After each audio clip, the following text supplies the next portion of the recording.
अजीत पवार की बगावत के एक दिन बाद बागियों को पवार का शक्ति संदेश भी मिला। सोमवार को सतारा में शरद पवार ने बड़ा बयान देते हुए कहा कि धर्म के नाम पर दरार पैदा की जा रही है।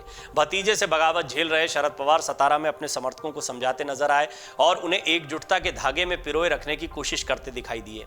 इस दौरान उनके सख्त तेवर भी देखने को मिले। इस दौरान उनका कहना था कि मैं पार्टी को फिर खड़ा करूंगा। महाराष्ट्र को जाति और धर्म के नाम पर बांटा जा रहा है। भतीजे की बगावत के बाद सुबह ही सुबह चाचा की रैली में समर्थकों का जबरदस्त हुजूम भी नजर आया।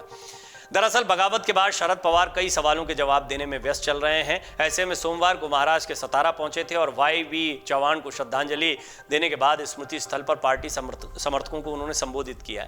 सीनियर पवार ने कहा, हम सभी लोगों को अभी एकजुट रहने की जरूरत है। इसके पहले शरद पवार ने रोड शो कर अपनी ताकत दिखाई थी। यहाँ शरद पवार के साथ समर्थकों का हुजूम नजर आया। शरद पवार के साथ में पृथ्वीराज चव्हाण भी मौजूद रहे। उन्होंने कहा, महाराष्ट्र को जाति और धर्म के नाम पर बांटा जा रहा है, धार्मिक विवाद भड़काया जा रहा है। हम महाराष्ट्र को मजबूत किए बिना नहीं रुकेंगे। महाराष्ट्र को अपनी ताकत दिखानी होगी। भारतीय जनता पार्टी हम पर हमला बोल रही है। और भारतीय जनता पार्टी पर हमला बोलते हुए एनसीपी प्रमुख ने कहा, बीजेपी हमेशा इस तरह का खेल खेलती रहती है। बीजेपी को उसकी सही जगह दिखाकर रहेंगे। हमारे कुछ लोग दूसरे दलों को तोड़ने की कोशिश कर रहे हैं, भाजपा की रणनीति का शिकार हो गए हैं। मेरी लड़ाई सांप्रदायिक ताकतों के खिलाफ है, मैं लड़ता रहूंगा। जातिवादी राजनीति महाराष्ट्र में नहीं चलेगी। हम उद्धव ठाकरे के साथ मिलकर समाज की सेवा कर रहे थे, लेकिन कुछ लोगों ने हमारी सरकार को गिरा दिया। कई राज्यों में पार्टी को तोड़ने की कोशिश हो रही है। हमें मिलकर नई शुरुआत करनी होगी। न केवल महाराष्ट्र में बल्कि देश में दिल्ली, पंजाब, बंगाल, जहां भी सरकार लोकतांत्रिक तरीके से काम कर रही है उस पर हमले हो रहे हैं। हमने इन सब के खिलाफ खड़े होने की कोशिश की, लेकिन दुर्भाग्य से हम में से कुछ लोग इससे बाहर हो गए। आपके समर्थन से हम फिर से मजबूत होंगे और महाराष्ट्र फिर से प्रगति के पथ पर आगे बढ़ेगा। शरद पवार ने कहा, आज गुरु पूर्णिमा है। इस दिन हम सभी ने चव्हाण साहब का आशीर्वाद लिया। महाराष्ट्र के लोगों का समर्थन पाने के लिए अभियान शुरू करने को इससे बेहतर क्या हो सकता है। अगले 6 महीने में हमें जनता के बीच जाने का मौका मिलेगा। आपको बता दें कि सुबह पुणे से कराड़ के लिए रवाना हुए शरद पवार और रास्ते में कई समर्थकों से मिलने के लिए वो रुके, जो सड़क के किनारे उनका स्वागत करने और उन्हें समर्थन देने के लिए एकत्रित हुए थे। कराड़ में शरद पवार का हजारों समर्थकों और स्थानीय विधायक बाला साहब पाटिल ने स्वागत किया। कराड़ से नाता रखने वाले कांग्रेस के वरिष्ठ नेता पृथ्वीराज चव्हाण भी उनके साथ मौजूद थे। वहीं शरद पवार ने 5 जुलाई को पार्टी के सभी नेताओं की मीटिंग बुलाई है। महत्वपूर्ण है ये पहलू कि इस मीटिंग में कौन कौन लोग आते हैं। कांग्रेस, उद्धव और अब एनसीपी की बात करें तो ये तीनों साथ में दिखाई दे रहे हैं, लेकिन एनसीपी का एक धड़ा बचा है और इसी तरह शिवसेना का एक धड़ा बचा है जो उद्धव गुट के साथ में है। ये छोटा धड़ा दिखाई पड़ता है। एनसीपी की भी हालत क्या उद्धव वाली होगी ये देखना होगा। हालांकि शरद पवार अपना कॉन्फिडेंस दिखा रहे हैं।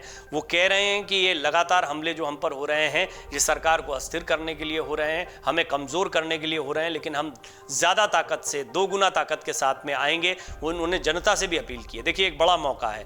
अब सिंपैथी या सहानुभूति, जिसको आपने देखा कि उद्धव ठाकरे, आदित्य ठाकरे भी जब निकले तो सहानुभूति जो है उनके लिए एक बड़ा अस्त्र दिखाई पड़ती है। यही स्थिति अब शरद पवार की है। पार्टी पहले अच्छा प्रदर्शन करती है, अभी अच्छा प्रदर्शन करेगी ये कहना बड़ा मुश्किल है, लेकिन शरद पवार निश्चित तौर पर अब एक नई रणनीति के साथ आगे बढ़ेंगे। वो ये सहानुभूति के वोट भी लेंगे अगर ये बगावत इसी तरह बरकरार रहती है। हालांकि इस बगावत का क्या होगा ये आने वाले कुछ दिनों में साफ हो पाएगा। अजीत पवार और उनके साथ गए विधायकों के क्वालिफिकेशन के ऊपर अब स्पीकर को भी शिकायत की गई है। चुनाव आयोग भी जा रहे हैं शरद पवार। तो देखना होगा कि क्या सचमुच में शिंदे की तरह अपनी ताकत दिखा पाएंगे अजीत पवार, क्योंकि शिंदे ने संख्या बल के आधार पर उद्धव ठाकरे को हराया। ये इतना आसान नहीं होगा शरद पवार के खिलाफ, क्योंकि शरद पवार के साथ में एनसीपी का जन समर्थन या एनसीपी की पहचान जुड़ी हुई है। वो सीधे सीधे एक तरीके से बाला साहब ठाकरे से बगावत करने जैसी बात है शिवसेना में, यदि एनसीपी में आप बगावत की बात करते हैं तो। लेकिन यहाँ उद्धव ठाकरे थे, इसलिए बगावत जो है बहुत हद तक कामयाब दिखाई पड़ती है शिंदे की, और वो पार्टी उनके साथ में दिखाई दे रही है। लेकिन अजीत पवार के लिए इतना आसान नहीं रहने वाला है, ये महाराष्ट्र के कई राजनीतिक विश्लेषकों का मानना है। अमर उजाला अब आपके टीवी पर भी।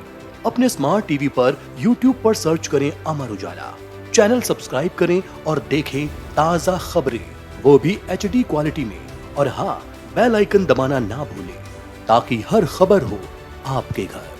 अमर उजाला, निष्पक्ष, निर्भीक, निरंतर।